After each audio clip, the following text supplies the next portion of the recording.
It's one small step for man, one giant leap for mankind. This is the Cosmick Voice.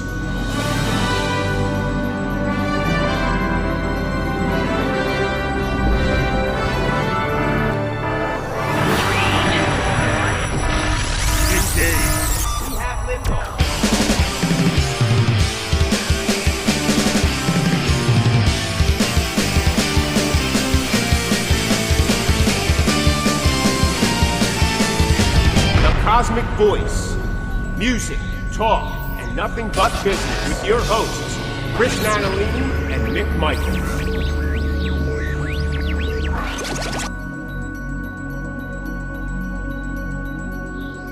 Hello, everyone, and welcome to the Cosmick Voice. This is Season 6, Episode 7. I am here with my co-host, Chris Natalini. Hello, hello, hello. And I am Mick Michaels. Welcome back, everyone, to another show. Chris, good morning to you. Mick, how are you? I am doing fantastic, sir. How are you, brother? I'm fantastic myself, I think. Awesome. Not sure. Ate something funny yesterday. Not sure what it is, and still paying the price. Really? Did you cook it? Were you out? Yeah, we cooked it. I don't understand. So who knows? I don't know. It just could be.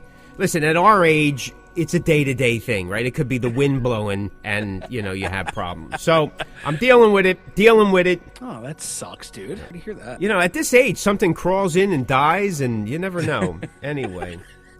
Hey, listen, on a positive note, as the season's kicking in, we're here at Episode 7. We hope everyone has gone to our website, www.thecosmicvoice.com, and found the Easter egg download to our Cosmic strip. I hope you found it. That's only the beginning. There's more coming. At least that's what they tell us till the budget runs out. You know what I mean? When you got a paper-thin budget, can you see my fingers? Paper-thin. It's so thin, it's like the lint that comes out of your dryer, and we're trying to make paper out of that. That's how bad stuff's getting. Just to write Post-it notes. Yes, I hope people are enjoying it. Because I know I am. I like it. Yeah, I think it's really cool, man. I do, too. Who doesn't want to be a comic? Like I said in that quote, I says, if Kiss could do it, we could do it. Absolutely. Our blood's not in it. Well, because it's digital right now. I think when it goes to print, maybe we could drop a few droplets in there. Why not, right? A good selling point. Yeah, why not? Who doesn't want our...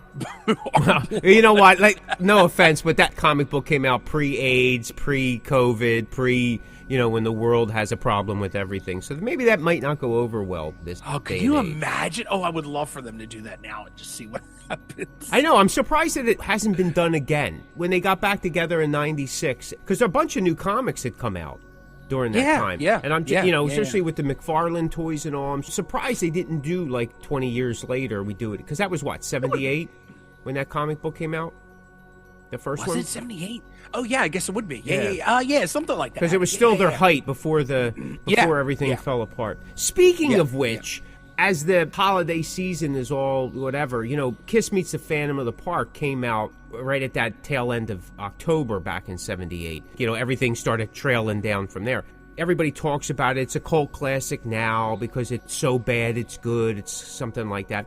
I seem to catch myself watching it every couple years. I'll watch it again. I mean, I guess there's this belief that it's better than what we thought. Like, it can't be that bad. Let me watch it again. Because there's always little quirky things that you kind of like. It's kind of cool. But maybe it's because of our age, we get sucked back to when we were, 7, 8, 9, whatever it was, and like how we were excited about it.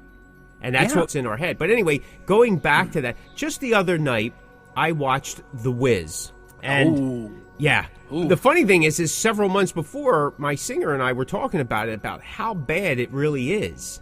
And it just didn't have that punch. So we're watching it. It really is that bad. Oh, I mean, it's awful. It's so slow. And I realize that there's too much singing. And I realize it's a musical. But too much singing. You did have a lot of Michael Jackson, Diana Ross, right? Yeah, Nipsey Russell. Nipsey Russell, right. The guy that played the driver in Arthur. I can't remember his name right now. Oh, yeah. You know. So, I mean, you have a lot of really super talented musical people. So, I mean, that's what you want to do, right? You want to make it like heavy singing. I mean, you have a bunch of singers and dancers on there, especially Michael Jackson. I mean, come on. I mean, at that time, that was even pre-Thriller. Oh, that was pre Off the Wall. It was 78, right? Oh, that's 78, right. It was 79, pre-Off the something Wall. like Yeah. that. And then Yeah, it was I mean, pre Off come the Wall. on. Really, his performance definitely is the highlight, in my opinion. Oh, for sure. Because it does seem very authentic because he was still young, he seemed innocent, and whether he was or not, that's a different story. But the way he came against the character really seemed to work. But I realized watching it, and believe me, that's like 100 and some minutes I'll never get back. Never.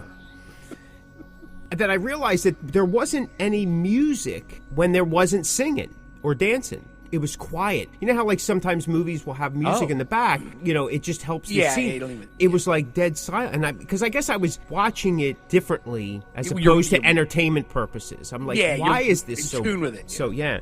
But then after the movie, I started reading about it. 25 million it took to produce the film, and it only made like 13.5 in the box office. Oh, so it wasn't even a hit. It wasn't even a hit in the box office. No, it tanked. It was the most expensive musical flop of the time. Oh, so anyway, then I'm starting to think. So that's a 78, 79 era movie, right? And think about all these movies that they thought were going to be big because they were playing to the time or to what they thought the audience wanted and were a flop. So The Wiz, Kiss Meets the Phantom of the Park.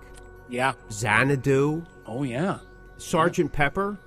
Right, with the Bee Gees, and I love. So that yeah, and again, that's one of those movies that it's love hate too, but it just flopped. It didn't connect. But you know what's funny is those movies aren't talked about as hard as Kiss Meets the Phantom of the Park. But everywhere else outside of America, that movie was released as a theater release, and it did well. Right.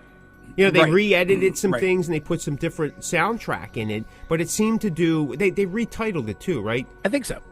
I forget what they called it, but it was Attack of the Clones or something like that, or something like that. It had attack in it. I don't know. But then again, if you look at, especially during that era of overseas movies, when Star Wars was being parodied, that Kiss Meets the Phantom of the Park was like Oscar winning compared to some of the Star Wars parodies that were out there. I mean, they were horrible. Yeah, like, you know, you'll see them on Facebook or Instagram or TikTok, those Spider-Man kind of rip-off movies from India or Bollywood, and they're just horrible. Horrible. The best one I love seeing is that little Indian guy. He's about the same height as Tattoo, and he's a secret agent spy. Yes, you know what I mean? With the miniature head. Yes, he's kicking butt and getting all the women. Yep. But people bought it. You know, I don't know. Hey, man, listen.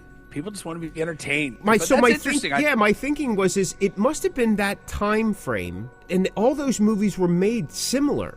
Like if you think about it, the production style, the bad script, were they rushed? Star Wars, the Star Wars Holiday Special, same thing. Oh yeah, flopped. Yeah, flopped. You know what I mean? But that's a cult classic. People will keep going back to it. It's just weird, but when you put all those movies together right around the same time, either everyone was so coked up that they had no idea what they were doing. It was the worst time in cinematic history, in the entertainment business, because everybody was someplace else. Or this was that time of horrible movies like that. Now, I guess maybe they couldn't capitalize on the moment the way they wanted to because maybe it was all rushed. I wonder if it could have been rushed too, but I think with like movies like the Kiss movie, Phantom, and then with The Wiz, even with Sgt. Pepper's, like it's probably more like you're putting all these names together and you're just hoping that the names alone make the movie good, right? Like, don't you think? Like, I mean, if you think about the people in The Wiz, you think about the people in Sgt. Pepper's. I mean, you got the Bee Gees, you had Alice Cooper, you had Aerosmith, you had Steve Martin, you had George Burns, like all these amazing people and entertainers, and you go, how could this not be good? And then it just ends up being awful. You're right. That's right. Because like movies like Cannonball Run and that's what I'm saying. The 60s they had the Ocean's 11 type of thing where it's so with the Rat Pack, that race around the world thing that they did. Yeah, I mean, it had like everybody. Yeah. So they were very lucrative. They were very lucrative. So I guess they figured they could do it with music stars as well. I mean, why not? I mean, you would think, right? Again, that Sgt. Pepper's, that soundtrack is, I mean, obviously it's the Beatles, but, the Peter Frampton and the Bee Gees. I mean, sure. I agree with you. That soundtrack is just unbelievable. Yeah. Unbelievable. I mean, and really, the ones that ended up coming out on top were Aerosmith, right? Because Come Together became a huge hit for them. Right. And it came from that movie. Well, again, going back to The Wiz, the thing that I realized, like, I'm watching it, and I had my wife watch it. She goes, I don't think I've ever seen this. So I'm like, okay. I wish she would say that about, like, Rocky 1, 2, and 3. Oh, I haven't seen this. Because then we could we could watch it. So, anyway, she's going, I don't even know what the story's about. I go, you're right. There was actually a theme to the movie. They were pushing about how urban city people needed to stand up, feel good about themselves, stop putting them down, and all that kind of stuff. Which the film actually got flack for, too, that it was too over the head. But anyway, I think what they were hoping is that the story of The Wizard of Oz was going to hold on its own, based on what it was, that they didn't have to address it in the same capacity as they did in the original. Right? I think it could have been so much cooler. It's almost like they approached it like a Godspell when they did the movie Godspell, which was a few years before. But I think that it was too long and drawn out, and it just didn't have a pace. And I said to my wife at one point, I go, what team got into a room and said, yeah, the pace of this is great? It doesn't make sense because it was just torturous. Because even Star Wars was put in a room and everybody said the pace is terrible. You got to change it. And then they re-edited it to what we have gotten today, so to speak. And it just, sometimes it's the editing, the pacing, and the pacing of that is horrible. And then it ends anticlimactic in a way, where she just runs back through the snow and into the house. I guess that was all you needed to do is, there's no place like home. I get it, but they were relying on the 1939 movie to state that, in my opinion. Right. Yeah, I agree. And then you're adding all these amazing artists and hoping that they carry it. And there was only, one hit came out of that soundtrack? Yeah, Ease on Down the Road, right? Ease on Down the Road. Yeah. So it's kind of like from that point to 85, 86, everything that Michael Jackson touched just became a hit. I mean, like the Rockwell song, Somebody Watching Me. I mean, really, the highlight of the song is when he does that chorus. Yeah. It's actually not a bad song. There's some cool stuff that goes on there. But, I mean, Rockwell's singing, or lack thereof, depending on what you want to, call it, is a little over the top. Yes. But it was also 80, whatever. Yeah, I get it. Yeah. It's funny, and but that song is recognizable, man. Like every fall Halloween season, you hear the first three notes, and you're like, oh yeah, it takes you back. And again, and I mean, like I said, the song was a hit for sure. Would that song have been a hit without Michael Jackson? I don't know. It's possible, but that definitely sealed the deal. Oh yeah, that chorus he didn't even want. Michael Jackson didn't even want to do it. He didn't want anything to do it. He went in. One take, got through what he had to do, and he was out. He just did it as a favor type of thing. But amazing, man. It really is amazing. Maybe I should have had him do a song for me. Maybe, I don't know, whatever. But it's made money in subsequent years. It's been released on video and DVD. I mean, even bad movies can make, listen, we talked about it. Hocus Pocus, we talked about in the last episode. I mean, Jim Carrey's The Grinch. It did do well in the theater, but critics hated it. But it's become like a favorite now. Like a classic. Now it's like it's a huge classic. So time does do a lot of things. It softens people's eyes. Yeah, it does. And I think, and as we get older too, we realize, that when you see these older movies, some of the times you just look at it and go, you're just watching it to be entertained. You're not watching it to get anything out of it. Like The Grinch, like Jim Carrey's The Grinch. I'm not a huge fan. I wasn't when it came out, but as the years have gone on, I watch it and I go, man, this movie. I mean, he just. I'm still not a fan of the movie, but if he's on screen, you can't take your eyes off. There's so many subtlety things to it that I think are really, really cool. But and again, that's from watching it over and so many times. You know what I mean? Yeah. I mean, they couldn't have got a better person to do that role. I'm sorry, they couldn't. No, I agree. Especially at the time. Yeah, he just slays that role to no end. You know, speaking of like how it softens our eyes over time, like our ears get softer too, because there's a lot of music from the 80s that I just didn't care for, that I don't go gaga over now, but I do appreciate it in such a different way. Especially a lot of what's now considered hair metal. Again, not that I'm going out and buying the stuff or whatever, and I don't know if it's just because when you're listening to Satellite, you have no choice but to listen to some of these. Yeah. But there are certain songs, because after a while you go, all right, I'll give it a real good listen.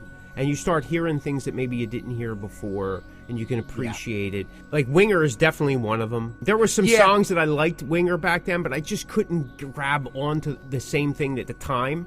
Over the years, it's like, wow, it was some good stuff there. Yeah, maybe some of it was of that era or whatever, but it was some good stuff. I just didn't give it a fair shake because I was someplace else, right? I was someplace else. I was young. Totally agree. I was playing certain kinds of music myself, and I wanted to do it that way and not this other way. It just didn't fit what I was doing. Slaughter's another one. I'm still not a huge Slaughter guy, but listening back on some of that stuff, I could see why people were definitely clicking. Like right out of the gate, he just, once he left Vinnie Vincent and he had this everything rolling for him, I could see why people were really digging it. Now it was light, but there was a catch to it. There was a hook. Yeah. I never dug Winger at all. And then I saw them live, a couple of records into their career in the early stages. And he opened for Cinderella here in Philly. When they were done, I was like, man, I am a fan. Because live, he just brought it. Unfortunately, he got lumped into that era, and that really wasn't him. Like, he was just a musician. Like, he was a musician's musician. When they walked off that stage, I was like, I am a fan, because they were amazing, man. And him and his band just came out and they rocked. There was no twirling. He didn't, he wasn't wearing the big glam metal clothes. He was just out there in like cool rock jeans and a shirt and just slayed it. And I was like, oh yeah, and so ever since then, I'm not a huge Winger fan, but I'm like, I listened to the new record when it came out. It's really good, really rocks. It's kind of dark, and it is dark. It is dark. Anytime something new comes out, I'll give it a listen, because I know it's going to be. And he's super talented. I know it's going to be good. Yeah, there's a real nice 3-part documentary on Paramount about like those metal years, and Winger's one of those showcased acts that they piece in as part of the timeline, and they talk to Kip Winger, and he didn't really have it as easy as it may have seemed. Right. And it's a very interesting story. It includes him, John from Motley Crue, his time with Motley Crue and all that. And prior to that, how he got into Motley Crue and then how he was let go. Janet Gardner from Vixen, they talked to her. Oh, nice. And there's somebody else they talked to, and right now it's escaping me. It's a very interesting, I'll especially check if that you out, lived during that time. Time. When they do these documentaries, I know Tubi has a 2-part documentary about those metal things as well. But they always focus on the LA scene. I get it. Because that's where the thing was. Yeah. But there was a scene here in the Philadelphia, New York market. 1,000%. Before that LA strip really exploded in the mid-'80s. Jersey, Philadelphia, New York, the Delaware, Maryland scene. And there's so many bands that they could talk about. Like, Kix is one of them. How do you not? How could you not write? And then there's so many local acts that moved up through the ranks. Yeah. Some of them got, Cinderella was one of them, of course. Then you had bands that just, Britney Fox and Tangier, Tease, Roughhouse, Heaven's Edge. But then there's bands that just didn't get it. They were the pioneers and then just didn't make the cut. But famous members came out of those bands that moved on to someplace else. Yep. And I would love to see that. So maybe, that would be cool. All the people that why don't you talk to somebody and get that going? I'll see what I can do. Yeah, please. You know what I mean? Because you're the star power here of this show. But anyway, time does soften the eyes. It softens the ears. It does. And apparently, in my case, it softened the stomach a little bit. So I don't, it's just the way it works. So. It's Russ the Boss. This is Stephen Pearson from Rat, the Rat Bastard. You're listening to the Cosmick Voice. Anyway, anything else going on in your neck of the woods before we hit the topic? No, dude. Nope. Nothing new going on. Nothing new Nothing going new on. at all. It's just we're taking this music biz one day at a time. That's it, As we man. talked That about is in it. some other episodes, and we were just talking before we went live today, is it's getting harder and harder to find places to play. It is. And it is. It is. some of that's going to lead into the topic, but it does wear you out. It wears you out because you feel like you're in this vicious cycle. You're wondering what's the point. So, with that, the topic of tonight's show is when the thrill is gone, overcoming burnout. Just dealing with the day-to-day of keeping your brand, your business, your music, your artistic passion going. And sometimes it has great effect. It could have great effect on your creativity, on your production, on your ability to make the right decisions. It can also affect, more on a personal level, could affect the relationships that you have, both within your band and with family and friends and venues and so on and so forth. So we're going to talk about it. We're going to talk about it from experience. Believe me, because I've been there multiple times. I may be there right now. I'm just still trying to figure it out, as we've talked about in other episodes. When the thrill is gone, buddy, overcoming burnout. Have you experienced it? If so, what have you done? What do you see? Do you know anybody that has? First of all, I think everybody has at some point. I hate to be a downer, but life is hard. Life is hard, and as we get older, it gets harder. So I kind of think that everybody experiences burnout. I think that since COVID, and I keep hating to bring it up, but I mean it's the You're truth. one of those guys that just want to keep it alive. Yep. No, I mean, because it's the truth, man. When COVID happened, it really opened up a lot of people's eyes in terms of, especially in what we do, being musicians and artists. It really opened our eyes because we had talked about it before, where nobody was touring, and everybody realized, man, all the things I've missed in life, and whether it be family or kids or holidays, whatever. And I think that really stuck in a lot of people, that a lot of older people, older artists. They realize that, man, maybe this isn't, I kind of liked being home. I miss being with my family, and realizing that there are some things that maybe are a little more important. But experiencing burnout, I find that you really experience it when something traumatic happens. And I don't mean traumatic in your personal life. I mean traumatic in your passion life, where you're being a musician. When something traumatic happens within a band, you lose a member, you get fired, stuff doesn't work out, whatever the case may be, you really question what you're doing.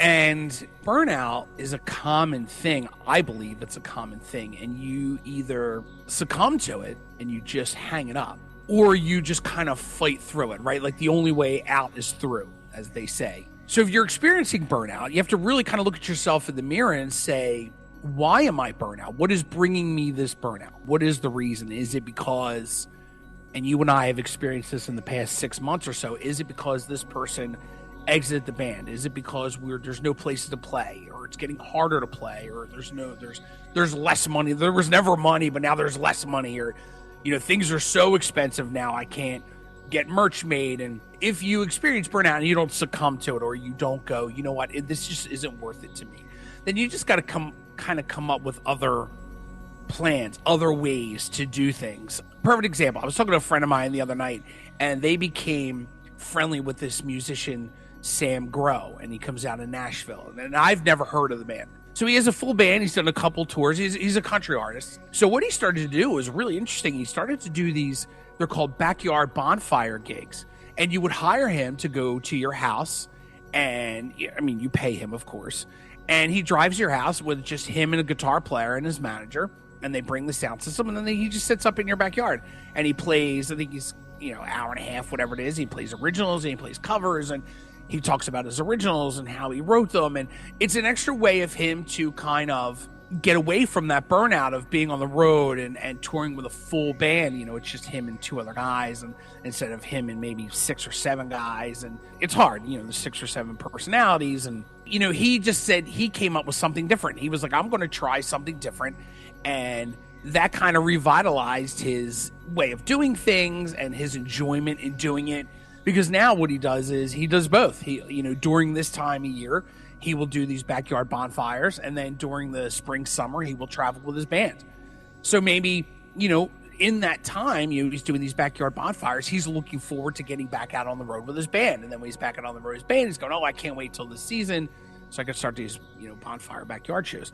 Maybe just take a break. The only problem I come up with taking a break is social media is such a big factor in what we do now as being artists, that if you take a break, like if your social media impact is heavy, like you guys, Mick, you guys have such a presence on social media. If you lose that, if you do decide to take a break, if you lose that, it takes days before it just falls completely off the rails.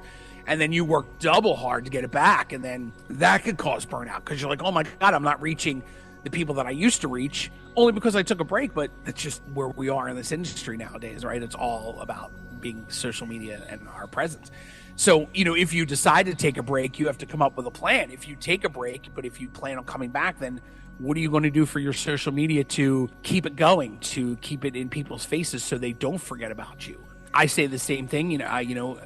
Both my bands are kind of inactive right now. We're in the studio and we're going to start posting pictures now about being in the studio. But the problem is like, we're not this huge band where you can make one post. If you haven't posted in forever and you make one post, new record comment, then at the time that we are recording this, which I know we're a couple weeks ahead, but Iron Maiden just announced their tour. Well, that's all I saw on Facebook for like 3 days was like, oh, Iron Maiden's doing a tour.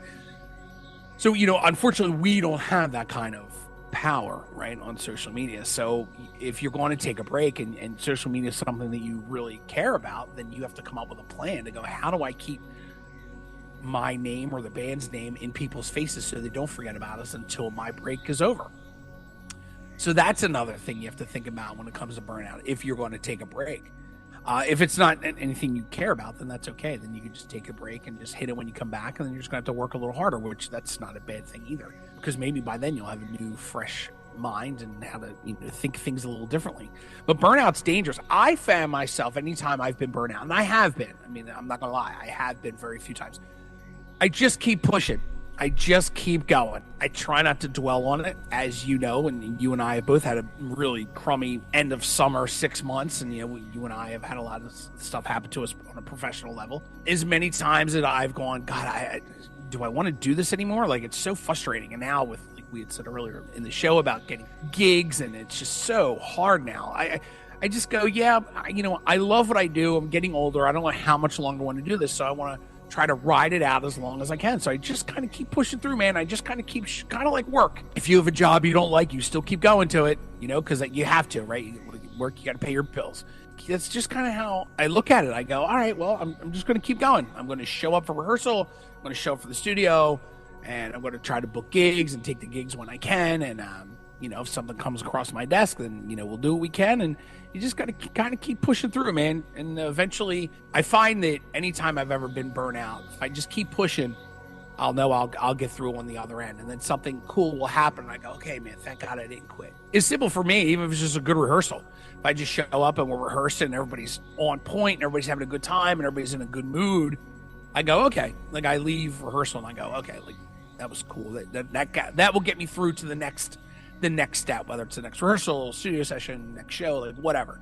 You got to just look for those little things. I think we were talking about that when Pam was on last season. You just got to look for those things that just kind of keep you going. They're the things to focus on. You try not to focus on the negative, because unfortunately, this industry is all negative, and it's been really getting more negative as the time is going on.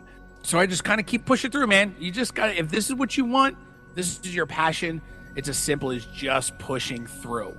But like I said, maybe just sit back and try to come up with another plan. What can you do? Like Sam Grow, he said, I'm going to do these backyard bonfires. And that kind of revitalized his love of what he does. And that's, sometimes it's just the little things. Sometimes you just have to take a different direction.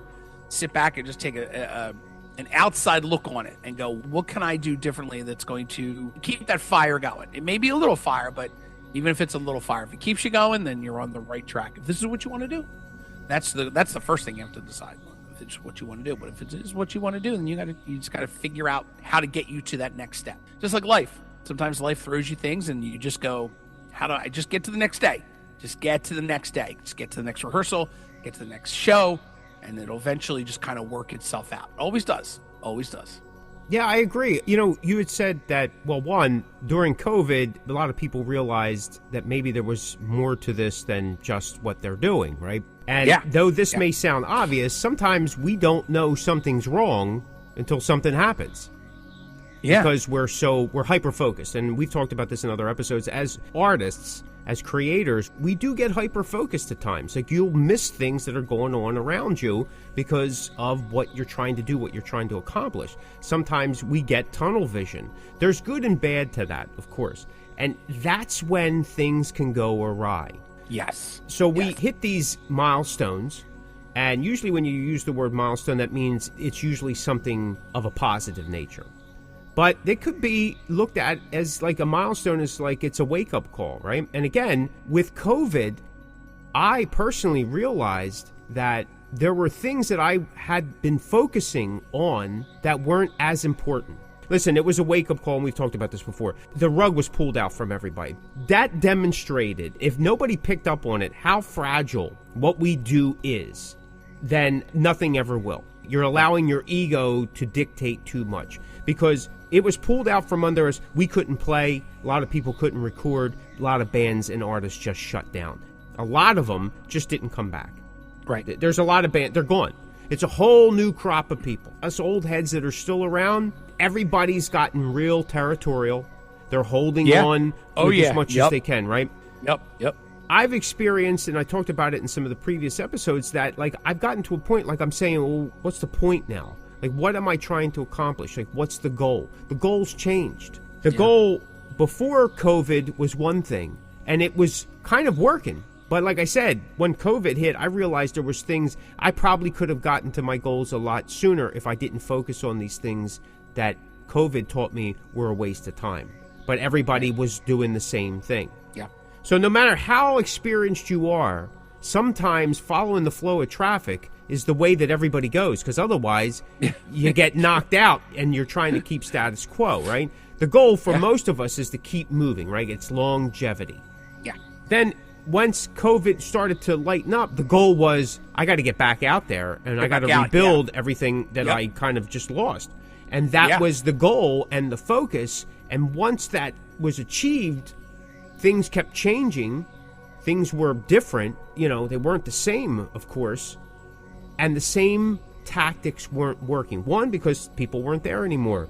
Things were being different, new restrictions, new laws, so to speak. People were playing by a new set of rules. Everybody was. Yeah. So it made you realize, it's like, hey, what's going on here? And all of that can play towards the idea of burnout. Burnout can be looked at a couple different ways. It's like you run, and then you're exhausted. You can't do anymore. Some people just fall flat on their face, not even realizing it. I've been there. Like, all of a sudden, I hit the wall, and I'm like, what? I don't understand. What happened? Like, what's going on? Because the last thing that you're going to admit to or even realize is I'm burned out. How can I be burned out about something I love doing? Yeah. That I'm passionate about, that I think about all the time. Well, that's the problem. Yeah. Because that's what you're doing. Weightlifters talk about you can have burnout. If you're lifting too much, it's like a drug. You get pumped up. You love the way you look. You love the way it feels, the empowerment of it. Same thing here with writing and creating music, going out and playing and all that. That's why it's ego-driven most of the time. And ego-driven, two things happen. Either you run out of steam too soon and you're like, I don't want to do this anymore. It's not giving me the fire truck chasing that I thought it would. Right. Or you go to the extreme and it just puts you down for the count.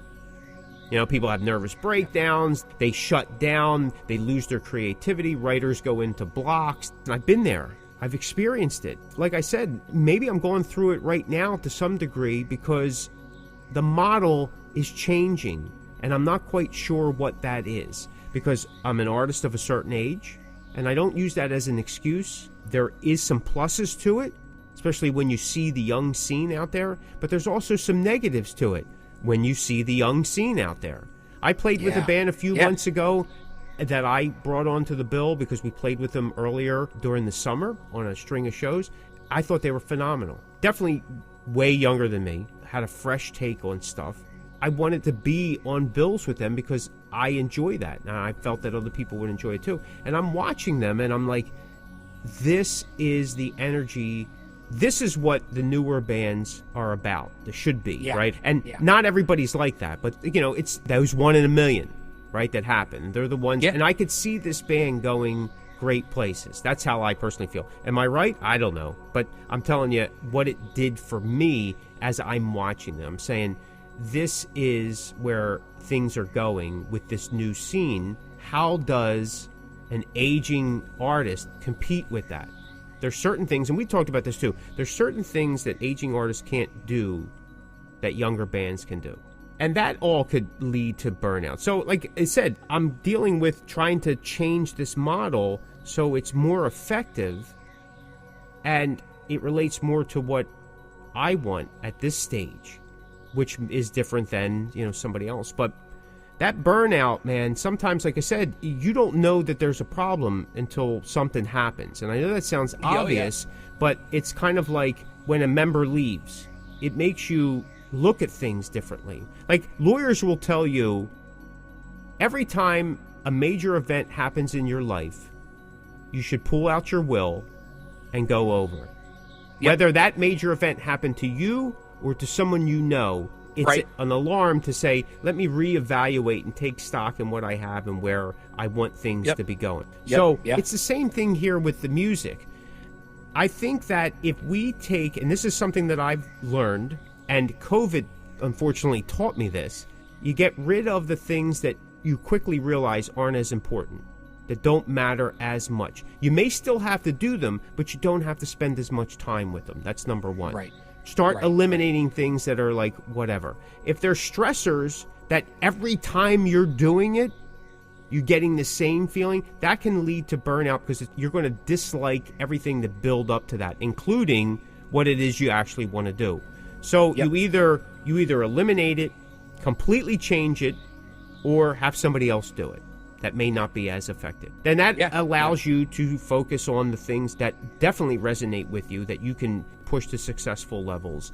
And you can avoid this, because burnout, when you don't realize you're burning out, what's happening is you're tired, physically, mentally, spiritually, but you're also quickly aggravated. You're making stupid decisions. Maybe you're not reading the fine print, and that doesn't necessarily mean in a contract, but you're not seeing everything that you should be seeing. You're missing the mark. You're right. Yeah, your playing suffers. Listen, I went through spills where all this was happening, and I'm struggling on stage to remember my own songs, or I was behind people, my timing was off, I was somewhere where I shouldn't have been. I'm like, I went blank. I'm like, what's going on? It's because I'm focused on so many other things that I'm not focused on what is most important.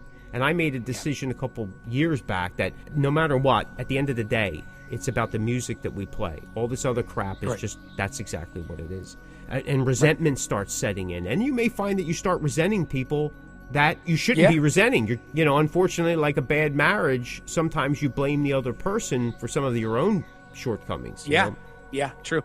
The other thing that I've learned is that you need to have the balance. And we've talked about this in previous episodes and other seasons about you have to balance this thing. And as Chris mentioned earlier, there's a lot that you realize if you sit back, and COVID did that for many of us, that, oh my God, I'm missing this, and I've missed this, and I've never really participated in this. And, all these things that are going on that you may not be privy to, and realize that, life continues to happen.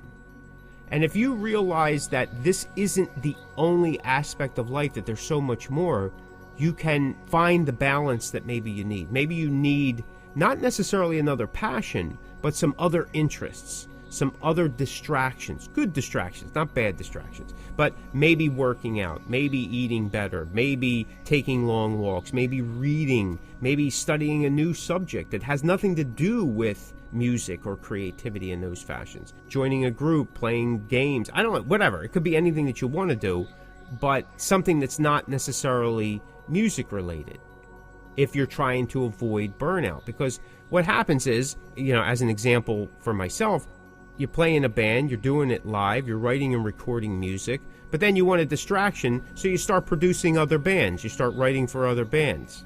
Well, it's still the same thing, but you need a distraction from that. So you start writing music with other people.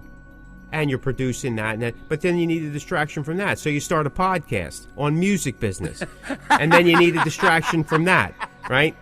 Then you're doing artwork for bands and album covers, but then you need a distraction for that. You see the kind of cycle here? It's all the same thing.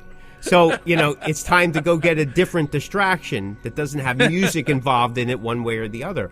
And that can often lead to, like I said, this resentment and this anger and this frustration, this confusion, and then you can't make clear decisions.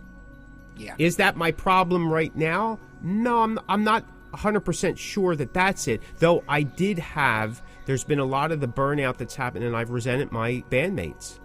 I've gotten to, you're not doing anything. You're not holding your own. You're just coming along for the ride. You're coattail riders. And I've had band members that have been like that. Like we've talked about before, not everybody is going to give the same 100%. Right. 100% of the time. Right? Sometimes it's selective. Some people have achieved that, hey, this is just one aspect of my life. This isn't everything in my life.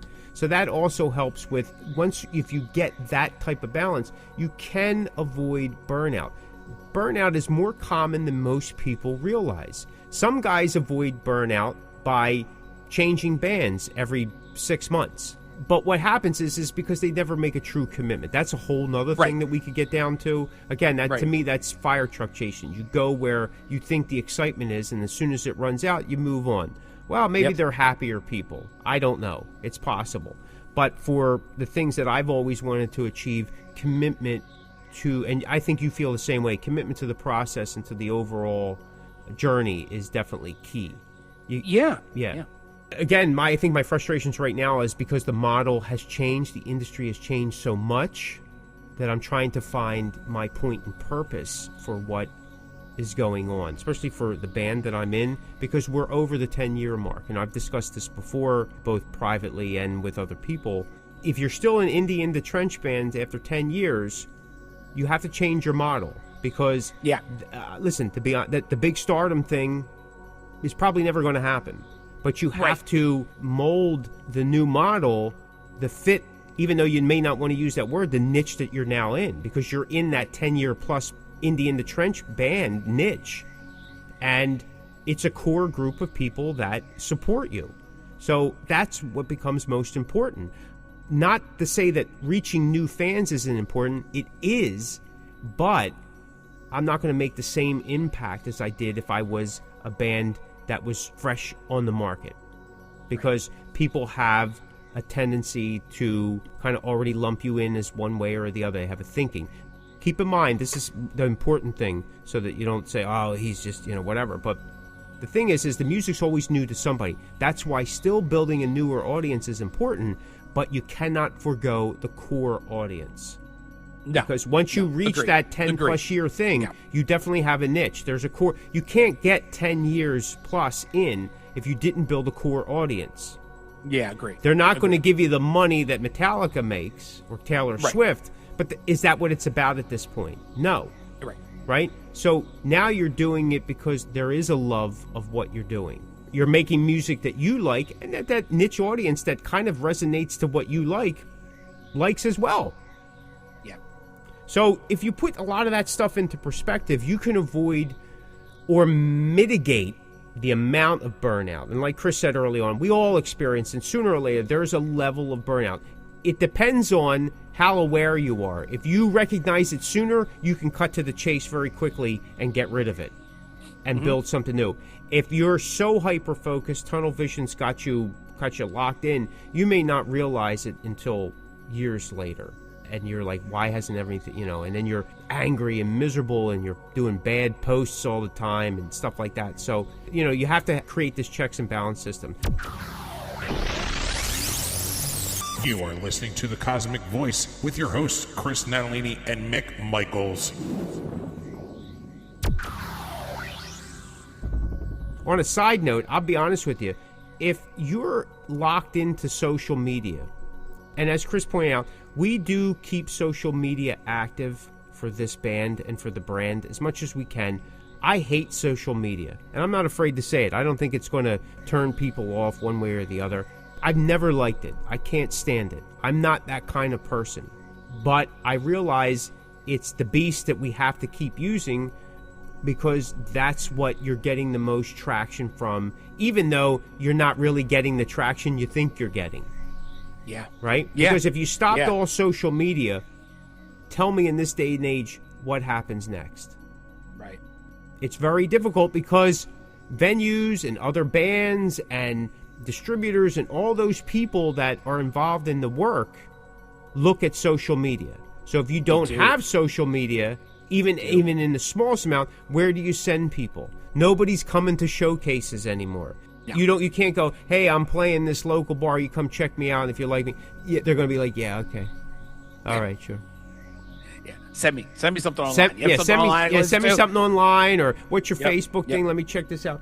And so sometimes just thinking of social media is like how we, oh my God, it could send you in a tizzy. And everybody's got the answer. You should do this, and you got to do this, and you got to sponsor this ad. You got to pay for this. You got to touch that, smell that, pull this, yank on that, whatever, and all these bells and whistles. Oh, that's not necessarily the case. It happens for a small percentage of people, not everybody. Because if it did, everybody'd be top stars today. Right. And all that can send you into burnout. When the thrill is gone, hopefully you realize it sooner than later. But sometimes, in worst case scenarios, maybe just taking a break. In 2002, I took a break. I had to. I was literally burned out. Actually, even before, like back in 91, 92, I took a break. After our development deal with a major label had fallen through, we were let go.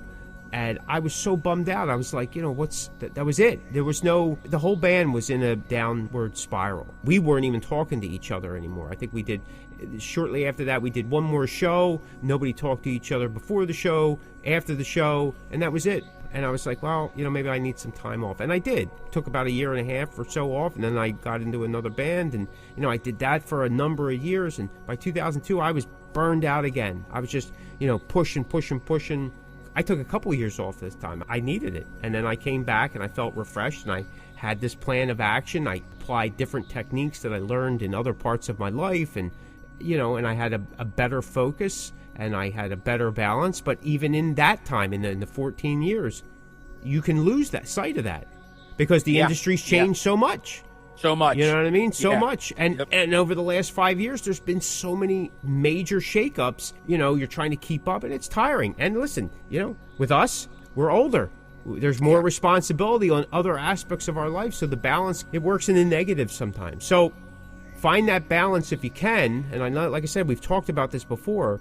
Get those positive distractions and become aware of it as much as you can. But know what your model is. And if you feel that model isn't working, change it, because that's insanity. Burnout is insanity. Repeating the same thing over and over again, expecting something different. I've done that multiple times, a lot of times. I'm probably still doing it. It's a learned thing, but it can be unlearned if we become aware of it and make steps to do it. It may take a couple times, but that's my opinion. That's what I'm telling you.